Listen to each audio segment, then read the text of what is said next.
you're jealous, so you respond very harshly or very, forcefully or whatever. But why? Why are you responding in that way? Because we want to be the enjoyer, and this is threatening my enjoyment.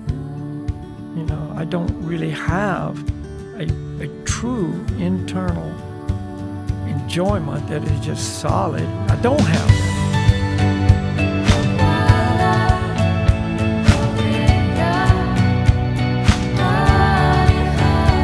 All right, happy to have you here. Welcome to the Breaking Trail podcast. We are going to discuss jealousy and thankfulness today. The root cause of jealousy, what we can do about it, if it's natural or not, and the importance of humility to feel thankfulness. We'll also hear how Balakhilya met this philosophy, and he'll teach us how to levitate in the real meaning of the word. And we'll discuss how mantra meditation can bring a divided world together.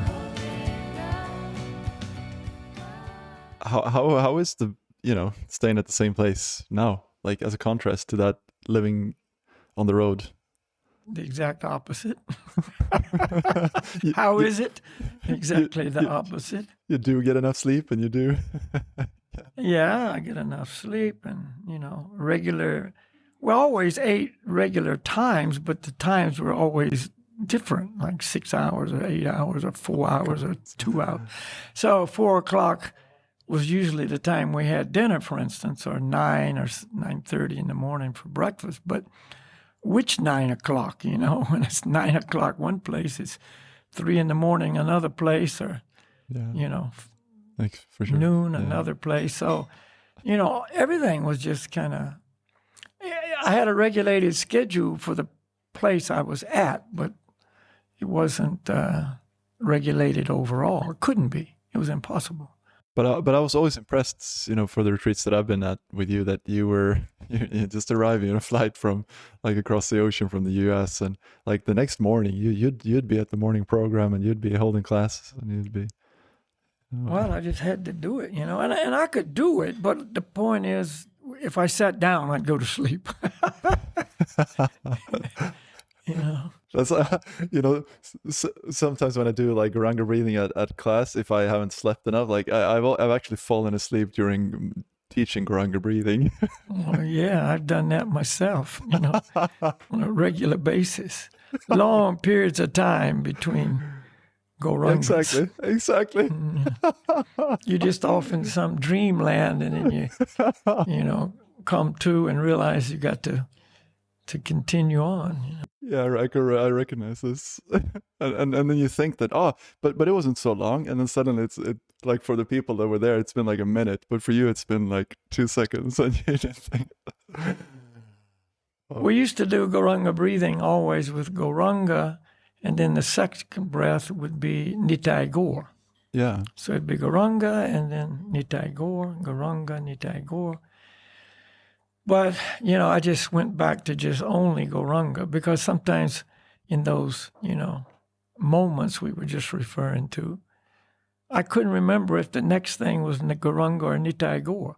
Did we just do Guranga, or did we just finish with Nitai Gaur? And is it time for, so it was too confusing, too uncertain. So it had to be Guranga always. You couldn't make a mistake. Yeah, exactly. Simple. And even, it's said in scripture that in the end of in the end of this time period, Kali Yuga, then people will barely even be able to remember the Maha Mantra. You will have to write it down for us to remember the Hare Krishna mantra. Oh yeah. Sometimes people can't know. Yeah. I mean, they struggle with just that mantra, because it's, a little bit too much. It's 3 words. 3 words, 16 different signs. But anyway. Could you maybe just like one small thing? Could you pull down your shirt a little bit, Balakhilya? Like just flatten it out. Which one? This one? The blue one. Yeah. So we can see. My new icebreaker. Icebreaker. Yeah, I see it. Wow. Brand new. This Oh, is the wow. first day I ever wore it. They sell it in Almaty? No, Rada Ramandasi sent it from Moscow. Oh, wow. Yeah, those are I got cool. everything in Moscow. I don't care what you want, they got it. Well, I won't say everything, but many, many things you wouldn't think they would have, but they do.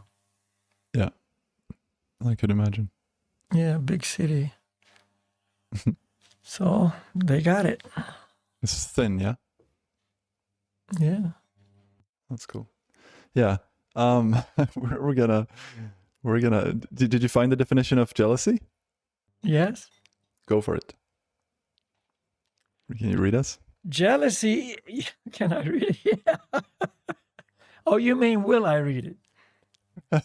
Will you please read? Okay. No, jealousy, which is, the enemy really of our well-being. Jealousy, the thoughts or feelings of insecurity, fear, and concern over a relative lack of possessions or safety. Possessions or safety? Concern. Yeah, like you're jealous of someone, looking at your girlfriend or your wife, because that's a possession that you think you have and you're feeling you're losing it somehow. She's responding or, whatever. And, Yeah. or safety, there may be safety in the relationship. I think jealousy is basically always connected with relationships.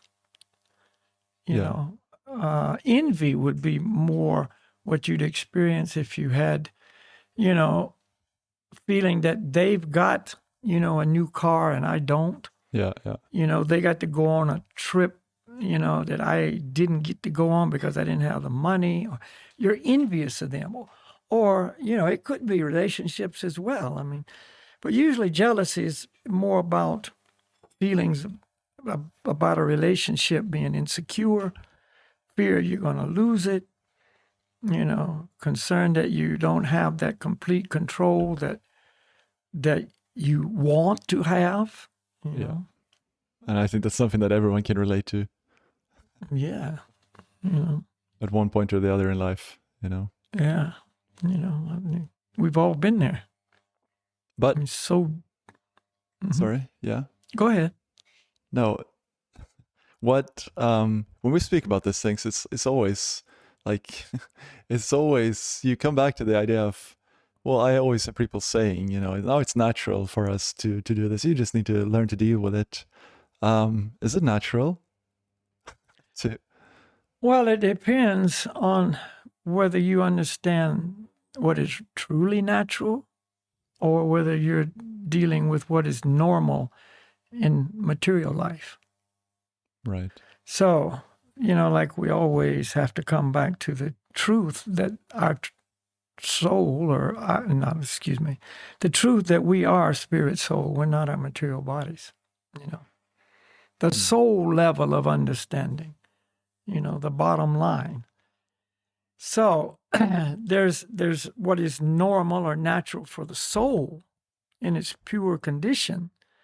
And then there's what is normal and natural for the soul who's materially contaminated in the material world. And they're very different, And we only know what's normal of one of them, I think. We don't know anything about what's normal for the spirit soul. Yeah, we don't have experience of what is normal for the pure soul in the spiritual world. Everything in the material world is a perverted reflection of the spiritual world. Whatever you see here is in the spiritual world. Just like a reflection in a mirror can't be different than the object that's being reflected. Right. But it's turned around. It's backwards. So in the spiritual world, everything is as it should be, So relationships are, perfect in the spiritual world, I mean, they don't cause pain. They don't cause suffering.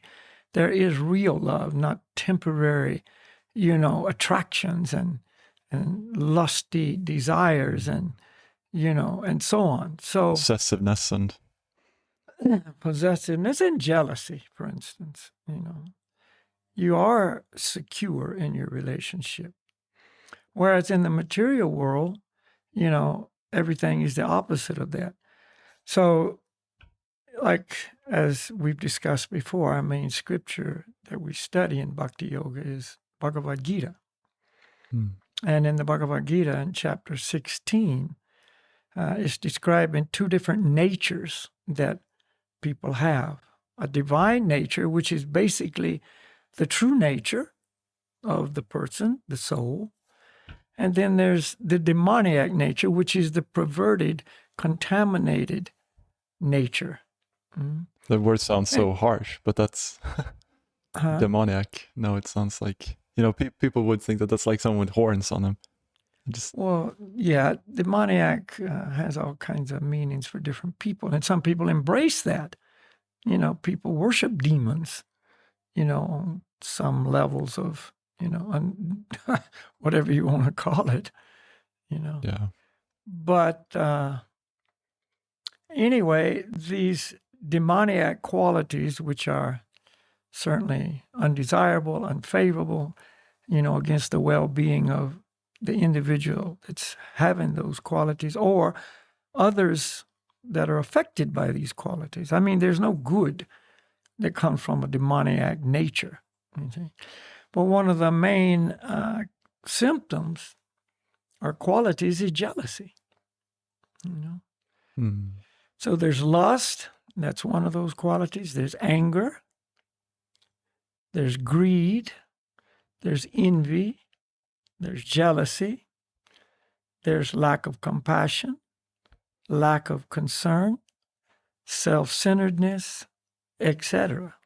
And you can take any one of those qualities or all of those qualities and understand that's not a good quality to have. Yeah. It's not certainly going to make you happy. It gets in the way of what you're trying to achieve, which is happiness. And that's the key, I think, which is not really, I mean, how to put it? That's something that we don't normally think about, perhaps, when we think about how to act in life. Like, will this actually make me, in the long term, make me happy, or will it create suffering for me? We don't really perhaps consider that, I think. No, more than likely, people just react spontaneously, to their immediate needs, their immediate desires, their immediate impulses. So like jealousy, you don't contemplate thinking, okay, I'm going to work on my jealousy now. So, when that situation arises, I'm going to be an expert jealous person. No, of course. I'm going to cultivate this skill. No, you just experience it when, when your main squeeze, your girlfriend, walks into the dance where you are unexpectedly. She doesn't know you're going to be there, and she walks in with another guy, and you experience all those things immediately: jealousy, anger, and so on. The worst comes out very quick. And has that ever happened to you? Of course. Has it not happened to you? Yeah. Well, whether it was, one scenario or another one, it's the same thing, Yeah. You're jealous, or, somebody's, approaching the one that you're, trying to possess, and, you're jealous, so you respond very harshly or very, forcefully or whatever. But why? Why are you responding in that way? Because we want to be the enjoyer, and this is threatening my enjoyment. I don't really have a true internal enjoyment that is just solid, and I'm enjoying regardless of what happens externally. Yeah, I'm okay. I'm not dependent on any external set of circumstances. for that security and enjoyment and fulfillment. See, I don't have that. So I'm clutching at straws, so to speak. Okay, I'm the enjoyer. This is my possession. I want to own this person. I want to control this person. And anything that jeopardizes that brings forth this immediate reaction of jealousy and envy and anger. And usually it's not just one of those things. It's not so selective. I'm just only jealous. I'm jealous, and at the same time, I'm upset and I'm frustrated hurt, and I'm angry and I'm bummed, and I want to get envy. I want to get revenge and whatever. So it's all connected. It's all a combination of reactions due to a contaminated condition of heart, of consciousness. Whereas the sage, for instance, the self-realized sage, that person who is not on that platform, but is actually the full possessor of divine qualities, godliness and truthfulness and honesty and compassion and mercy and freedom from anger and, averse to criticism and all these amazing, wonderful qualities. Number one, he doesn't need anybody or anything. He's already self-sufficient. He's in the Vedas, it's called an Atmarama. See, Atma means soul, and Rama means, that which gives pleasure and enjoyment. So he's enjoying, Atmarama, the self-satisfied person. And his enjoyment is not coming from a material source, which is always so temporary and, unstable and fragile and, disappears so quickly, Yeah.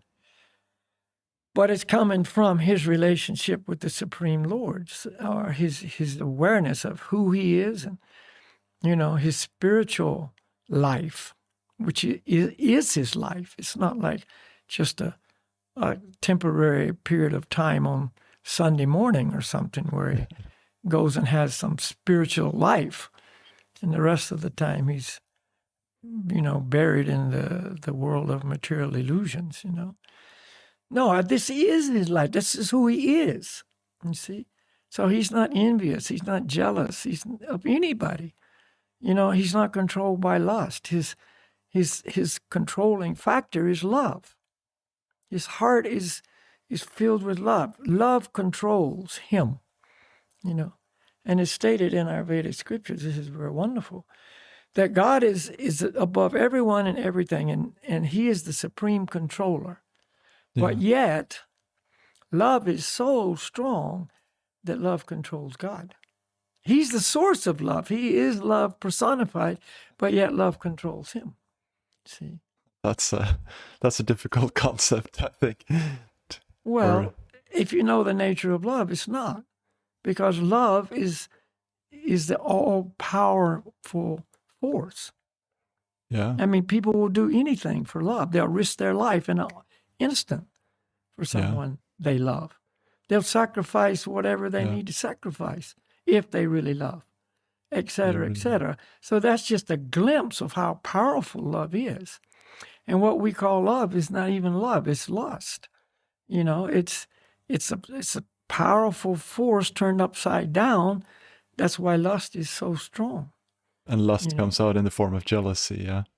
And lust is jealousy comes from lust, and anger comes from lust, and loss of intelligence, and bewilderment of memory, and burning up inside with envy and all that. But there's some, I know, I read some evolutionary psychologists who say that jealousy has a role because it's a trigger or it's a wake-up call that a valued relationship is in danger and that steps need to be taken to regain the affection of a mate or a friend. Well, that's, like I say, this is a modern understanding of the material understanding of the word. Yeah. you know. But really, if you're, there's guidelines in a relationship that both parties should follow. You know, they if the relationship is as it should be, which of course, again, due to the contamination of lust and so on, it's not. But let's say if it was, Mm. then that person is not going to be putting themselves in a position to create jealousy in you. They're not going to be acting in such a way that you're jealous of that. You won't have a need for it. You know that you can trust them, that they are, Mm. not going to do those things that are we've discussed. And so you're not insecure, you see, and you don't have to be in a state of fear and concern and etc. But And again, this is the material world and things are as they are. So therefore, huh. We get the ill fruit. Yeah, because this is, I think in today's society, I mean, I know for my own sake, after I started living the yoga lifestyle, I really started taking a step back and observed and became aware of how I interact with the opposite sex and with other people to know what kind of, I mean, put it like this, before when I was in a relationship, the things that you consider normal in today's society, they would trigger jealousy in someone else. And that's normal in a relationship. You can be quite intimate with someone else and still it's like, it's somehow okay. You can flirt with someone else like mildly and that's just how you are basically in today's society. Like, yeah, that's normal. That's normal again, Yeah. So it causes all these problems, How many, relationships have been destroyed because the other person is just so overly jealous that they criticize you of things you didn't even do. They criticize you of thinking things you didn't even think.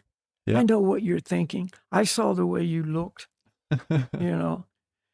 So this person is so insecure that they're fabricating. It's not even a reality, perhaps, but they're fabricating it because they're so insecure and so fearful of losing what they have, what they need, what is so, crucial to them, that there's no way you can have a, quote, normal relationship, a relaxed enjoying relationship, because that other person's fear and jealousy and insecurity and so on doesn't allow for you to ever be, just relaxed and let's just have a nice relationship. Yeah. It destroys that. Regardless of how cautious you are or what you don't do or what you... Yeah. Right. So that's why, it takes both sides to be, a little more evolved in their internal security and happiness and so on. Dependency on another person other than God is not good. It's not good. And it's described in all yoga teachings that being so dependent and attached to anyone or anything, but now we're on the idea of relationship, is an obstacle to your well-being, to your happiness, to your journey forward in life. Because this world is so, fluctuating, and the dualities are so common and always, one side of the coin, the other side of the coin, that, you're just putting all your, it's a terrible saying, putting all your eggs in one basket, and that basket can fall down and all the eggs break in any moment. Yeah. And that's not a good thing. So this dependency, makes it so we can never be happy. We're always agitated. Anxiety is one of the overriding, problems with people today. Yeah. People have anxiety attacks, and you ask them, well, what are you anxiety about? They sometimes don't even know. Yeah. Why are you in anxiety? I don't know. I'm just in anxiety, because again, there's no security here. And that is the the real understanding of the material world. That's true. Here's a good story. Friend, you know him, Nimai from Sacramento. Young boy came to the wilderness retreat a couple of times. Yeah, I think mhm. Nimai, cool kid. He's in his early 20s now. Yeah, I'm pretty sure, and right? Raised in this philosophy, so he's got some understanding of what life really is, and he's got some moral principles, and some respect, and etc. I mean, good qualities. Anyway, he was just recently in a car accident, and he wasn't wearing his seatbelt, and maybe in this case it was a good thing. So he got ejected from the car, and then the crash continued, and it totaled the car, and maybe if he'd have been strapped in, he wouldn't have survived it. Who knows? Wow. I mean, that's an unknown.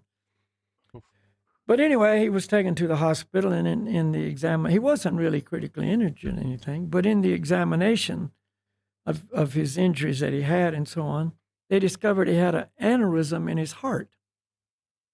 And so immediately they did open heart aneurysm, is when one of your vessels kind of blows up like a balloon. The walls are too thin, and it just becomes like a bubble in your pipe. Okay. And so at any moment, when you have an aneurysm in the brain, that's what happens. Right. Of those little. That's when you get a stroke, or. Yeah. Then it breaks, and that bubble bursts, and then you can bleed to death or whatever happens. Right. And if it's in the brain, of course, it has all kind of repercussions. His was in his heart. So anyway, they discovered it through this, examination for the accident. So they immediately did open heart surgery and repaired it. But they said that if they hadn't have caught it, then it could have killed him, very early in life. So the point is, the stability of this world is just like not there. You don't know what karma is going to present in a moment. Yeah. So if somebody's dependent on Nimai for their security, their help, he is their dependency and their attachment, shelter, and their rock, so to speak. Yeah. And his aneurysm bursts and he's gone. They're left with nothing. Out their security. Their reason to live has been taken away. Yeah. And so anyway, that's just an example that came to mind. I just learned about this today.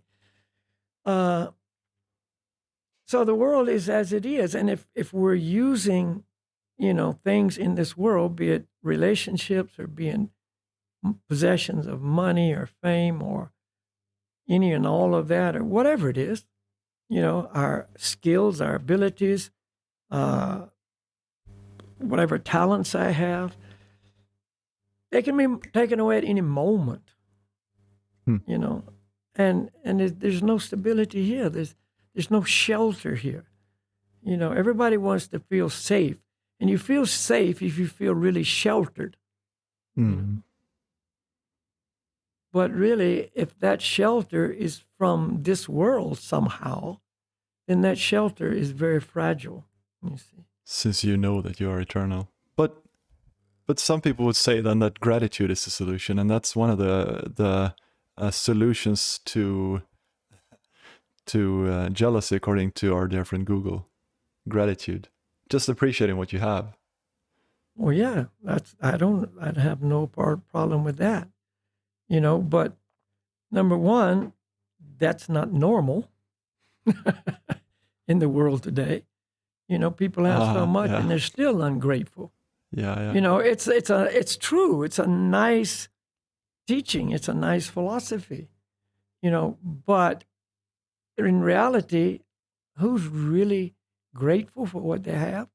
If the world is full of people with good health, are they grateful for that, or do they take it for granted?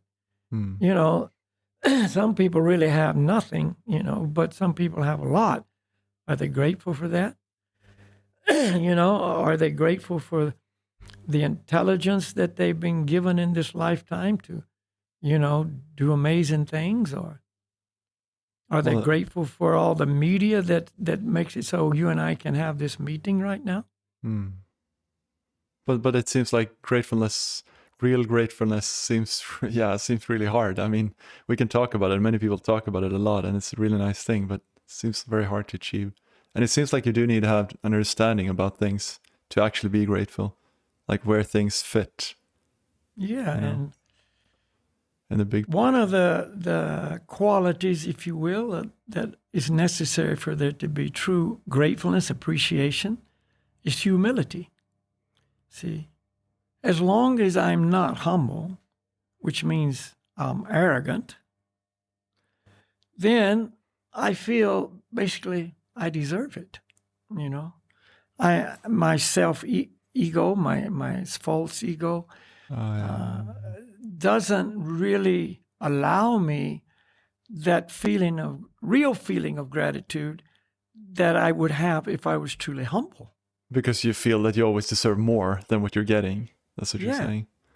Or if I got it, maybe I don't think I need more, but I think, well, yeah, I got it because I deserved it. I worked hard. I earned it. You know, it's what came to me as a result of my endeavors and so on. But if a person's really humble, and this is one of the foremost qualities necessary for true spiritual growth and spiritual experience, is humility, you know. And you feel humble, you feel humbled in front of the Supreme Lord. You feel gratitude because of, you realize everything that I have, the human form of life this time around, that's an amazing gift. You're so thankful for that. You're grateful that you have now a human form of life to even, feel like this, to even hear the word gratitude and have some semblance of understanding of what it means. And, everything that you have or may have in the future, you feel grateful for because it's a gift from the Supreme Lord, and not the material understanding that you mentioned. I didn't get enough. I should have had more. But the opposite of that, which is always, the case in spiritual life, is I got too much. I got more than I deserved. I really didn't deserve this much. I'm so unworthy of so much mercy here. Yeah. So that keeps a person in the right consciousness, the right condition of heart, and that translates, in relationships with other people. See, people think, oh, you always talk about God, and it's all about God, God, God, this and that, and so on. But all of that relates to how we react with other people, you see. Because So it relates if to I'm arrogant, that's a barrier between me and God. And therefore, I relate in that way with other people. False prestige, false pride, etc. Or if I am truly humble in my relationship with the Supreme Lord, that translates in how I relate to other people too. You see, look at the greatest teachers that have ever come and tried to help us spiritually, the great spiritual masters, be it Lord Jesus Christ or be it, the many sages and saints in our Vedic history, from Lord Gauranga to, Haridas Thakur to on and on. I mean, the general audience wouldn't be familiar with these personalities, but they were all filled with humility and gratitude. You see, that was even the Supreme Lord, when he came as, the great devotee of the Lord, Lord Gauranga, he wasn't just play acting like, okay, I'm just acting a role. He was actually experiencing that role. And he was, displaying complete humility. You see?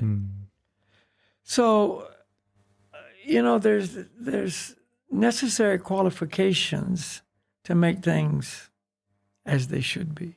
And make things easier in life, isn't it? I mean, if you have that change of heart that comes from like you said again, we may mention it a lot, but if you have the change of heart that comes from a relationship, and a close relationship to God, then your heart will change, and your response to the things around you will change, right? Because you'll never be able to control if your wife is, what she's doing and what's happening in the world around you. You can only control what's happening inside. I mean, that's right. Yeah.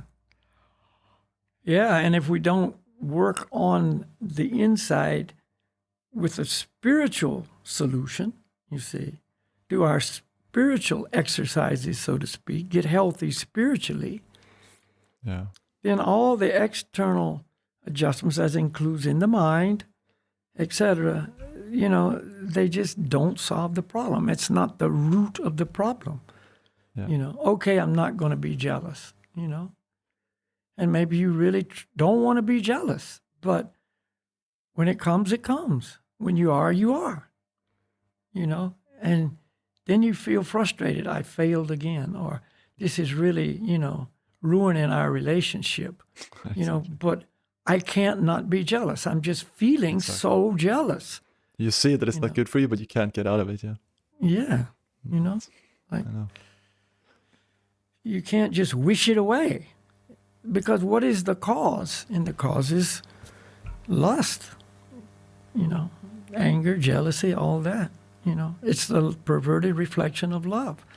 So the only way to cure that is change lust into love by purifying the heart, with our spiritual knowledge and spiritual practice and so on. And, it's an individual thing. That's what, again, every teacher has taught the same solution. No teacher came and brought with them, the psychiatric couch and, all the new ways to look at things and feel about things. They came with one message, You are spirit soul. You're part and parcel of the Supreme Soul. Your help is in the name of the Lord. Your salvation, your happiness, everything is in the Lord. And, service to the Lord is the goal of life. And if you want to be happy, this is the formula. And there's no other way you can achieve what you really are looking for. And it's so hard to accept because we want to be the Lord. Well,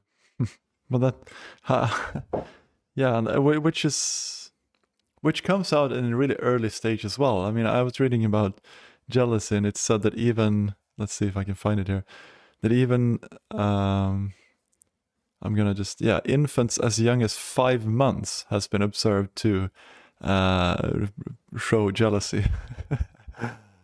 Yeah, because that 5-month-old baby body is not a 5-month-old kid. That person in that body has lived many, many, many, many lifetimes, covered by many, many different levels of, jealousy and anger and all the things we've been talking about. Yeah. So when it takes that birth in that current body, it's bringing all that in with him. Because the mental body still covers the soul when it transfers from one body to the next. When the soul transmigrates from one body to the next, the only thing that's left behind is the gross physical body.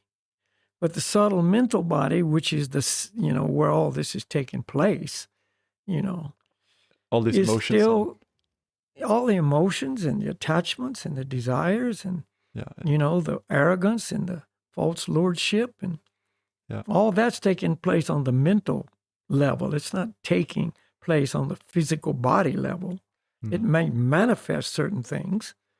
Where's anger? Anger's in the mind, or in the heart. It's on that subtle level.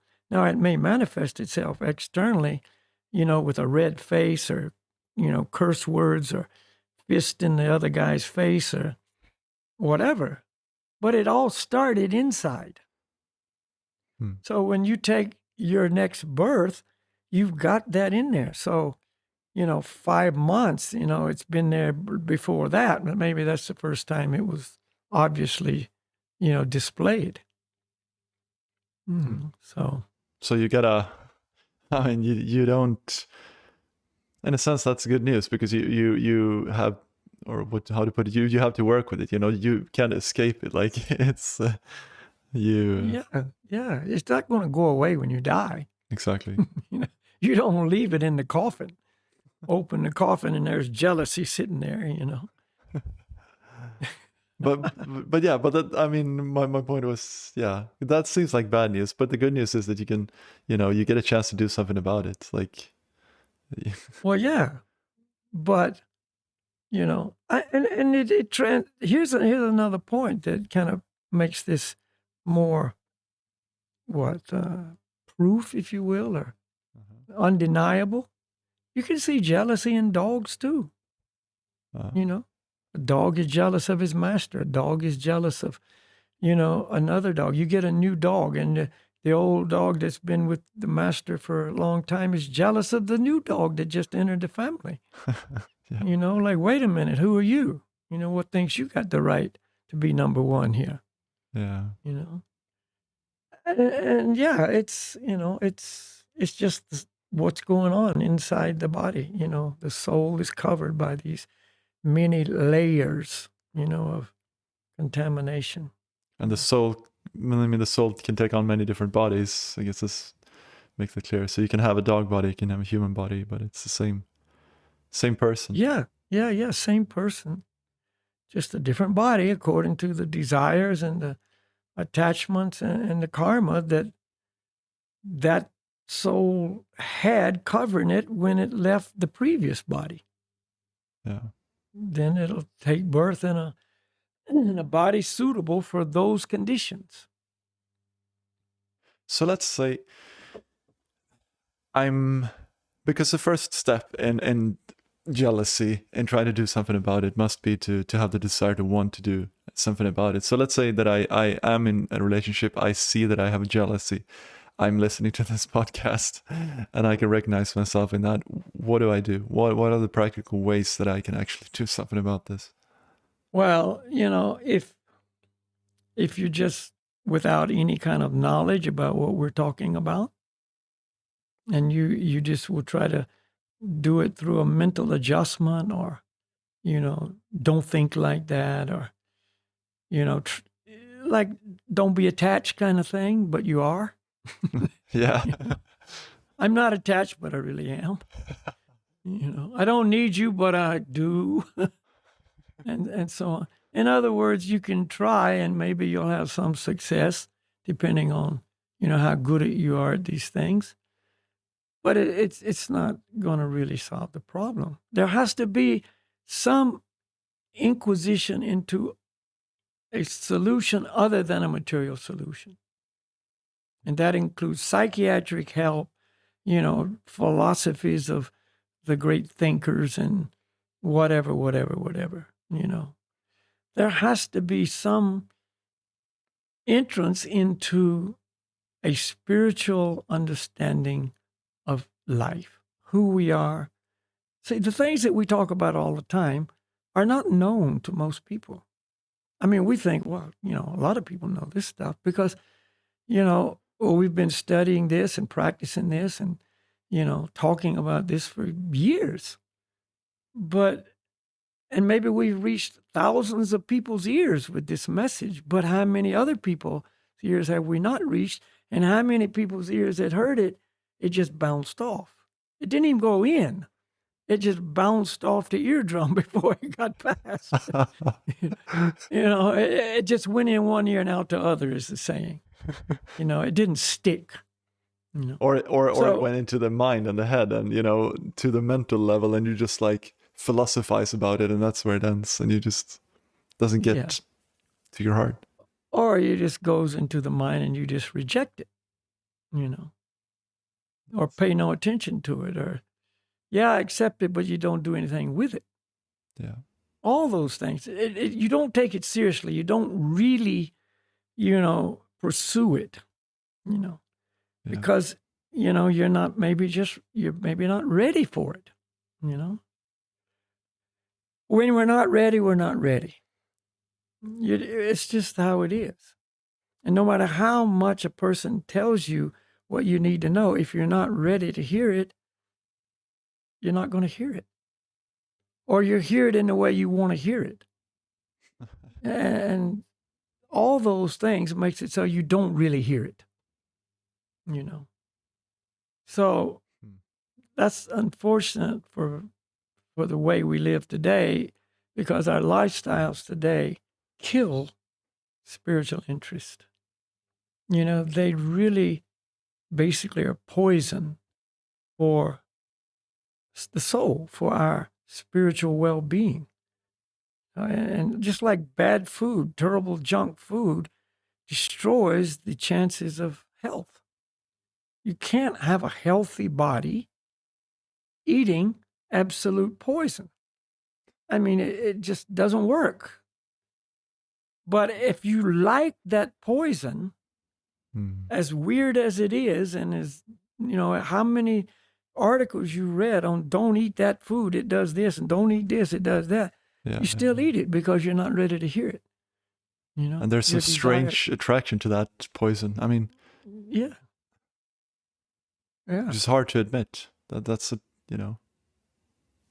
So, what can be done? You know, I just was reading in the Srimad Bhagavatam that this is a step-by-step progression. You know. So if somehow I just meet somebody who, you know, says these things, and I even stop long enough to consider it, that's a step. Maybe I don't do anything with it, but I consider, that's interesting. That's a step. You know, and later something else may appear and gives me the next step. You know, and one thing builds on the next. And the next, and I began to realize that jealousy, you know, is not only doesn't feel good. I mean, nobody can say I felt really good because I was jealous. No. You know, that was an amazing feeling. It's a horrible feeling. Yeah. You know, it's dark. It's just bad. You know, so you might want to say, okay, what can I do about this? And maybe some of those little steps that occurred before, you know, start coming back, or you start considering, well, you know, maybe I should look there for a solution. Maybe I should pursue that idea more, you know, that this spiritual life, and on it goes. So as we make progress, then, you know, more and more we're open to the idea of spiritual health, which means health for me, the spirit soul. Spiritual health is not just some airy-fairy term. It's real health, you know. So, you know, maybe it takes a trip to the hospital or open heart surgery or something for a person to realize I need to change my diet, you know. But I've known more than one person who had open heart surgery, 4 or 5 bypasses. It was obviously because of their diet. And Still didn't change. You know, diet and lack of exercise, lifestyle, we'll say. Yeah. And they get the bypasses. They feel pretty good. Everything's sewn up. And they just continue on doing the same thing they did before. So it didn't really ring any bells in them. You know, it didn't set off an alarm. It was like, okay, I got through that crisis. I'm good to go, you know. So those people, what can you do? You know, but, you know, there is the person out there somewhere that says, wow, what is a real solution here? And they do have a desire to turn to a spiritual, you know, source. Now, one thing that we've discussed previously, that there's an expansion of the Lord in our heart known as the Paramatma, Lord in the heart. Yeah. The Lord is omnipresent. That means he's present everywhere. Therefore, he knows when I have that thought. See, he's the all-knowing Supreme Person. So when I have that little thought, you know, that little, you know, glimpse of, wow, you know, maybe I should try to look into something that will really solve the problem. And he knows that.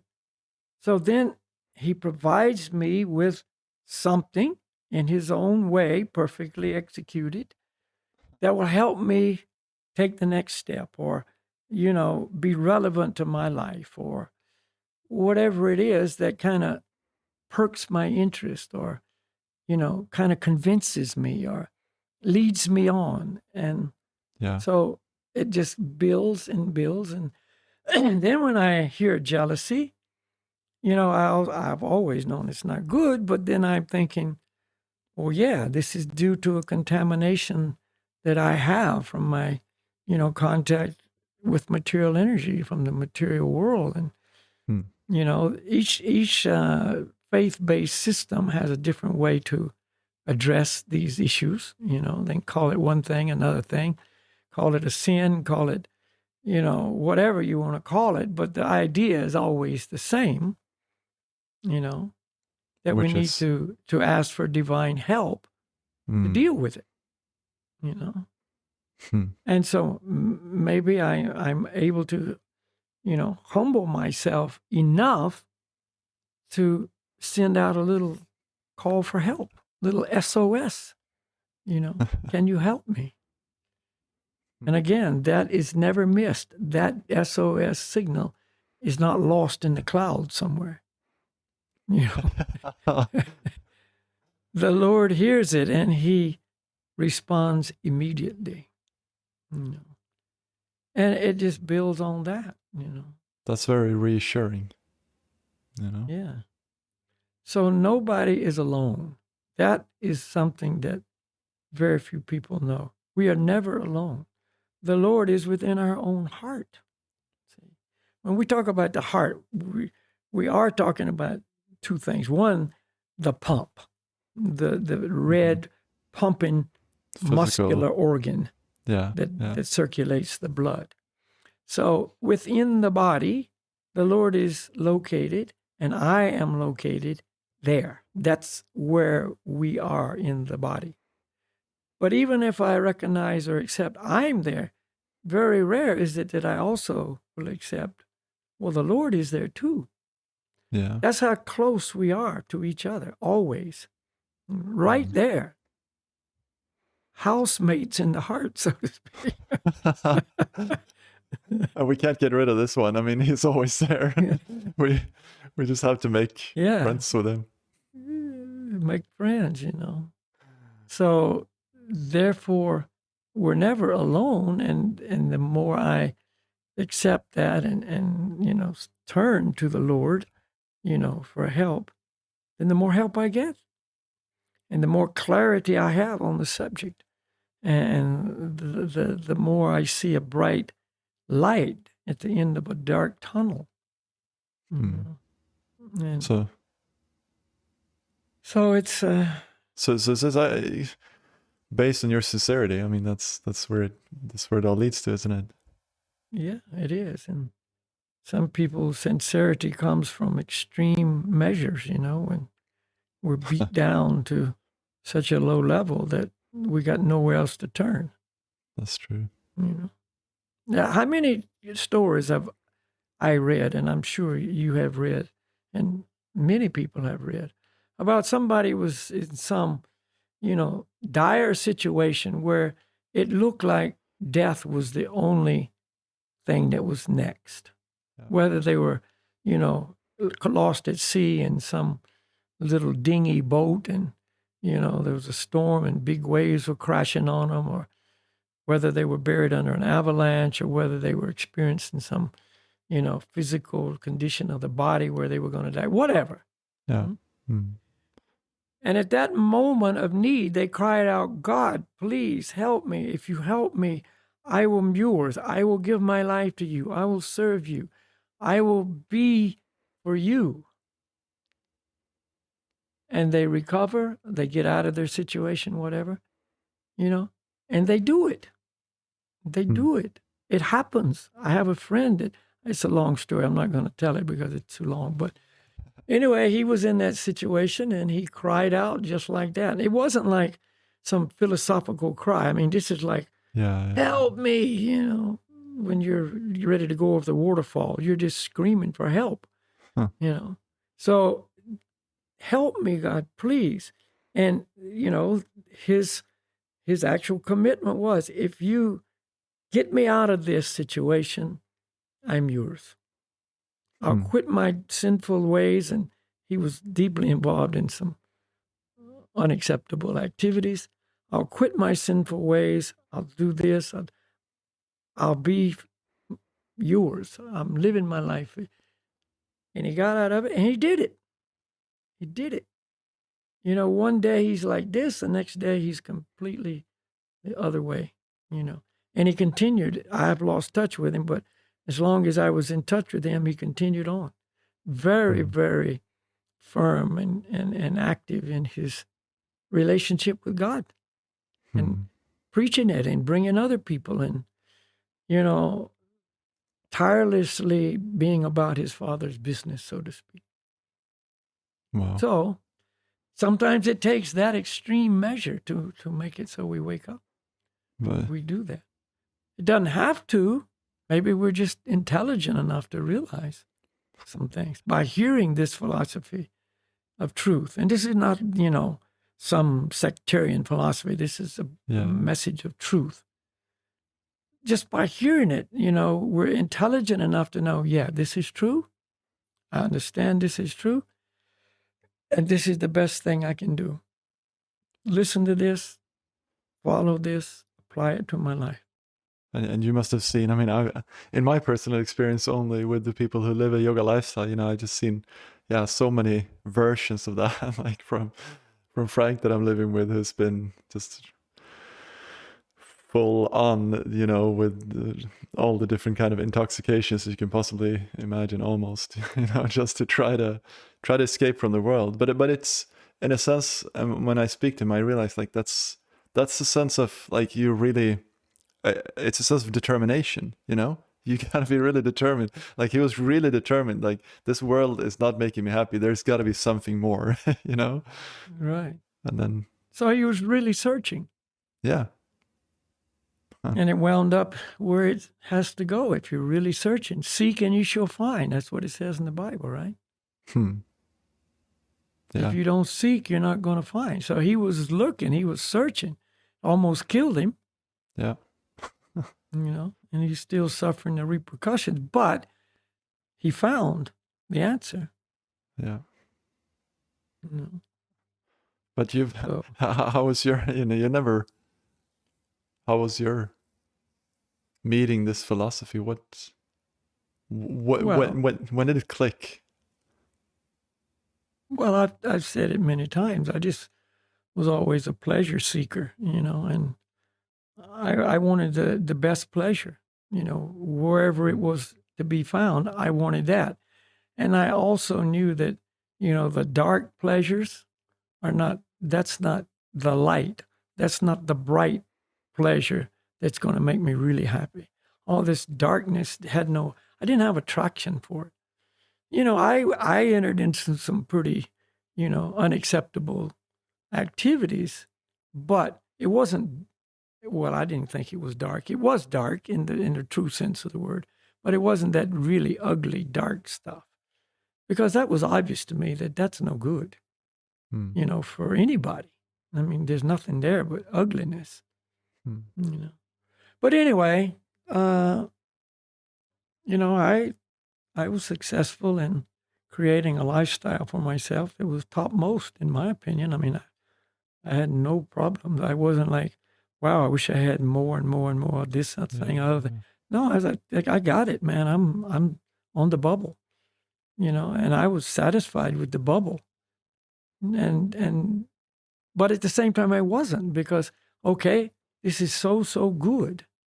I'm really, really, glad I'm where I'm at, but what's beyond this, And like I say in, the introduction, the Happy Man video, which is, that little thing, I knew it had to be spiritual because, from where I was at, I had what I wanted materially. I had it. I didn't think I didn't have it, and if I just had something else, it would be better. I had it. And it was like, okay, but, what's next? and that's what I say. I knew it had to be spiritual. And that really, was the attraction for me, because there was a spiritual world that I knew nothing about, but I wanted to know a lot about. I wanted to see what it had to offer. I knew what the material world had to offer, but I didn't have any idea what the spiritual world had to offer. And I had heard some wonderful things about the spiritual world and spiritual life and spiritual love, so on, but I had no real, concrete experience of that. But I was seeking. I was a journeyer. I was an explorer. I was ready to go there. And when I got more information and had more opportunities to go in that direction, I was ready. I was in, man. I'm ready to go. Let's go. So that's how it was for me. I didn't hit any low points at all.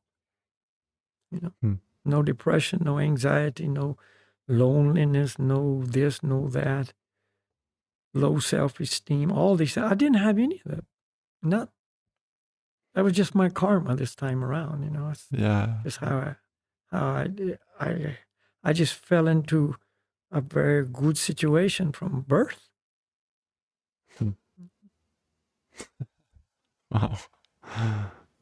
So did you, I mean, we didn't have to make this, did you have anything else you wanted to mention on jealousy or say on jealousy? Well, it's something that, is going to tear you apart. There's no good fruit that comes from it. And it is a serious problem for your happiness, for your well-being, for other people around you. And therefore see it as something that needs to be dealt with, not swept under the rug and act like it doesn't exist. It does exist. And if it's not rearing its ugly head now, it will. See? So change the heart, change the mind through spiritual purification. And the jealousy will, even if it comes, because until we're pure, we're not. If we're half pure, we're half pure. If we're 5% pure, we're 5% pure. And along the way to perfection, and we're all still working on that, you see. There'll be jealousy. There'll be times when jealousy will flare up, or envy or anger or whatever, but you can see it in a different light, and you can analyze what's going on here and why. You see, whereas before it was just an emotional reaction. Now it's like, okay, here's a red flag. Let's look at this red flag. Let's analyze a little bit. Let's see what causes this and why, did this situation produce that result? And, and gain more and more knowledge of who we are and what is really good for us and where is really real happiness to be found. And see the enemies as enemies. Lust, anger, greed, jealousy, all these things, envy, insecurity, they're all enemies. They are enemies. It declares it in every scripture of truth. Yeah. They're enemies. They're not friends. Yeah. It's not okay to live with enemies. It's not okay to let them in your house and just take care of them. They're who they are. Just say that it's normal and, Yeah, it's not normal. It's abnormal. This world's normal is not normal for the soul. It's not normal for so many people to be in such anxiety and so agitated mentally.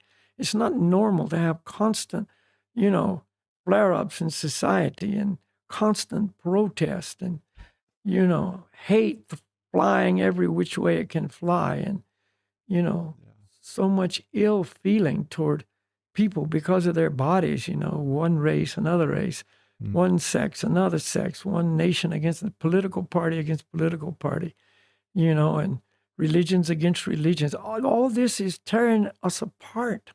It is not normal. It is based on false identity. It's based on arrogance. It's based on, lust and jealousy is a huge part of that. Mm.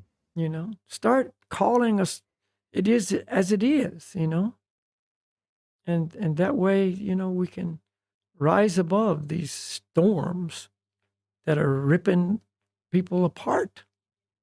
You know, what is that famous quote from our spiritual master, Siddhasarupananda Paramahamsa? As a lotus rises above the contaminated water, untouched by its impurity, so we can rise above the contaminated, impure world, untouched by all these things. See, that's a spiritual elevation, spiritual rising, you see. And, you know, the lotus, which is the most fragrant and the most lauded flower of all flowers in the Vedic scriptures, always refers to the lotus, and something of extreme beauty is described as lotus-like. Yeah. You know, and the fragrance, you know, is just otherworldly. So that can grow, that wonderful lotus can grow in the most contaminated, impure conditions. It rises above it. It's not contaminated by it. And that's the analogy. That's the idea. We're not going to make it so this world's pure. Come on. You know? Because we have to rise above it. We have to, or be a part of it. You know? You have two choices: to be a part of it and wallow in it, like, you know, the pigs wallow in the mud. You see? Nothing against pigs. That's just how they are. That's their lifestyle. But we can either make that choice, or we can make a choice to pursue rising above. You know, there's so much, you know, kind of internet hype interest in levitation. You know, oh, he can levitate. You know, people are thinking that's the goal in life. You know, but that kind of levitation, what good is that? You know, that's not going to help you. You know, but levitate as far as spiritual purification of consciousness. The consciousness rises up, you know, like a butterfly floating up to the spiritual world. You know, this is the bright light. This is the future, you know, that we should be seeking. And it's always so easy to seek, trying to perfect the world because you think the world is the problem, the people around me are the problem, the person that is triggering this jealousy is the problem. You know? Yeah, exactly. See, that's because we don't really have the vision to see the problem. But if we don't have vision, what do? We listen to people who have vision. Yeah. If I can't see, that doesn't mean nobody else can see. If I'm blind, it doesn't mean everybody's blind. So that's why we have our spiritual masters and the scripture to show us what the truth really is, to see through the eyes of the spiritual seers of truth and the eyes of scripture. Then I have that vision, see? But I have to have a little humility to accept that I'm blind and they're not, that they know and I don't know. Yeah. See? That's where we go back to with humility. And so if we want to cultivate, we can talk about good qualities to the end, but that doesn't mean they're just going to appear, you know. We have to do something. And so the mantras that we're always chanting and promoting and encouraging other people to chant themselves or listen to, maybe you don't want to actually chant yourself, but if you just listen to it, you know, recordings of meditation with mantras and so on, that's purifying. You know. There's where the potency is. There's where the result will come from. See? And then it makes it so the philosophy becomes more attractive. All these things that we talk about will be more attractive. That's, you know, something that we can end with a chant with mantras, by the way, but I just wanted to, you know, there's always, we hear so much about mantras. There are so many different mantras, and again, this is not what yeah. What does one do if one wants to have that purification, and where does one get that from? I mean, many people that I have, been in contact with, if you say that, then they go to Google and start Googling the word mantras and find some strange, long, whatever. Yeah, well, again, you have to have enough humility to accept there is a true presentation of truth. That's weird. True presentation of truth. And then there's so many other versions of that so-called truth. So that's the other versions of that truth which are not really true. How about that? In other words, there's news and fake news. Yeah. Very, trendy topic right now. Uh-huh. So the Vedas that we study are coming through a line of perfect masters. Disciplic succession is called parampara. Each master is a pure, fully realized master who passes it on to his follower, who becomes purified as a result and passes it on. So the lineage of pure teachers, which starts from the Supreme Lord himself, makes it so the truth does not become untruth. It doesn't become altered. It doesn't become, contaminated or filled with opinions or whatever. The potency is still there 100%. Yeah. Those are the mantras. When we talk about mantras, those are the mantras we talk about. If the mantras do not come through a pure line, then the same mantra will not have the same potency. It's just how it works. Argue it, don't argue it. That's just how it works. I'm just telling you what is the truth. That's why we only teach mantras that we have received from our spiritual masters. And those mantras we just pass on. We don't in any way try to interfere, contaminate, whatever. That means we have a responsibility to retain some purity ourselves. You see? Yeah. And so it's like water. No matter how pure the water source, anywhere down the pipe, if some contamination enters in, it's still water. It still may look exactly the same, but now it's not the same. The wonderful healing qualities that were, there at the spring are now gone, and the qualities of, impurity, which may even be poison enough to kill you, are what you get. So anyway, we're not saying just go find any mantra and chant it. Every mantra will do what it does, but they don't all do the same thing, even if it's the same words. So that's why we're saying, we know what we're doing is correct. You see, we're not going to be the judge of everything and everybody else, but if it's not coming through a line of perfect teachers, what can I say? I'm just repeating what I know is, true. So let's. That being said, go ahead. No, you. No, go ahead. Well, I just thought we could have a chant at the end, but that's what I was going to say. That being said, let's. Okay, so we agree. Yeah. 10 minutes. You just froze a little bit there, but that's okay. Yeah, you just froze a little bit. It's okay though. Now you're back. Am I back? Okay. Yeah, we freeze every now and then. It's cold over here. I also freeze a little bit. Yeah. Okay, so to make it very easy for people, we'll just have a very simple mantra. The mantra will be Gauranga. And the second mantra will be Hari Bol.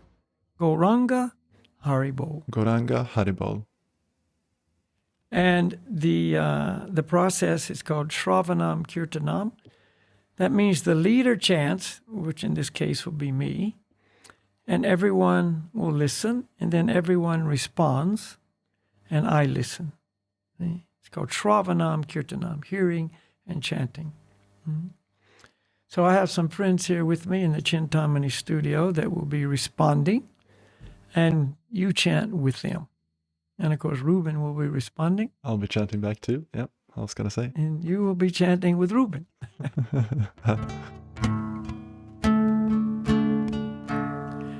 And we always suggest, as much as you can, to meditate on the mantra.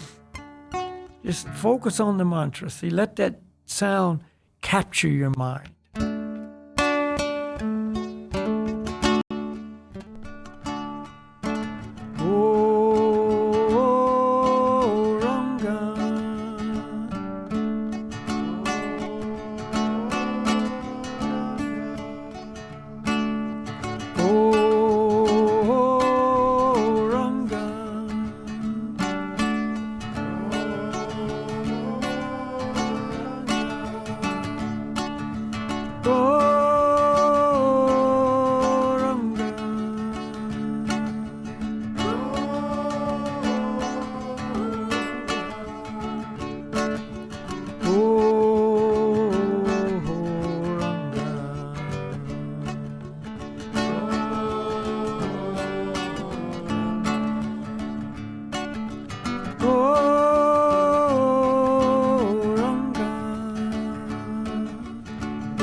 Hare.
Haribo.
Haribo. So that is Sankirtan. And it's also known as congregational chanting. So the world is so divided today, so many divisions in all societies. But the mantras can bring us together, forget all those causes of division, and just come together as one force, coming together to chant the mantras. See? No arguments. It doesn't matter what you believe in, where you came from, whatever. Just we're all children of God. We're all eternally equal. And this is the common denominator. It can bring us beyond all the conflicts, the jealousy, etc., etc. That's the same thing I've heard said about soccer. Come on, mate. That's not even close. People kill each other at soccer matches. Yeah, it's just that's one of the stupid. biggest divisions of all. Yeah. That's... Yeah. So don't believe what you hear. Believe what you can perceive to be true. So the truth, when heard by many people, they don't see it as true. You see, they don't accept the truth as being true. No. See, but if we chant the mantras, you don't know if it's true or not. All those things I said about the mantras, you probably don't know if it's true or not, but try it and see. What have you got to lose? Yeah. Where is there room for any kind of loss? And, everybody likes music. Yeah. Tell me who doesn't like music, very rare. Why is that? That's another topic. Why is it we all like music? We can talk about that another time. Yeah. That's a nice one too. My mom, my mom's tone deaf, and she loves it when we go on the hikes. I started bringing my guitar, and on my hikes, I started playing in the evening, and like the evening after, I like sang her to bed, or how you say, like I sang to her while she was going to sleep, and then the night after she said, where's my good night song? I'm missing my good night song. So right on. So that's that's something we can talk about, because that's reality, isn't it? That's another topic for another day. Another topic for another day. Well, Ruben, thank you very much. We got to prepare for our next program. Yeah. Always nice to talk to you, Balakhilya. Appreciate it. Yeah, we'll be back again, and let's continue with interesting topics. Yeah. Cool. See you soon again. Okay. Head out in those mountains behind you. Yeah, we're going to get out there tomorrow. Cool. Yeah. Been a little rainy, a little snowy. But it's supposed to be some sun tomorrow, so we'll go up and see what's occurred since we were there last week. Yeah. Awesome. Yeah, we have some sun here as well, so I'm going to run out now after we've done here and do some japa meditation, walk in snowshoes. Right on. Yeah. Yeah. Okay. The snowy north. That's wonderful. Yeah, it's truly wonderful. The wonders of nature. It's just amazing. Yeah. Yeah. Okay, we're going to get going, and Yeah. I got to get going. I know. We can just wind it up again, but I think we better shut it down. All right. All right. Take care. Haribo to all your family there, Lynn and Frank and Yana, and yeah. Thanks to all the crew behind you, Slava, you, and everyone chanting that. Yeah. Thank you. Yeah. Slava the magician and all the Chintamani choir. Okay. Okay. Haribo, Ruben. Haribo. Haribo, everybody.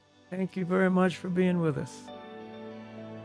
Thank you very much for joining today. Remember to stay true to yourself and break trail.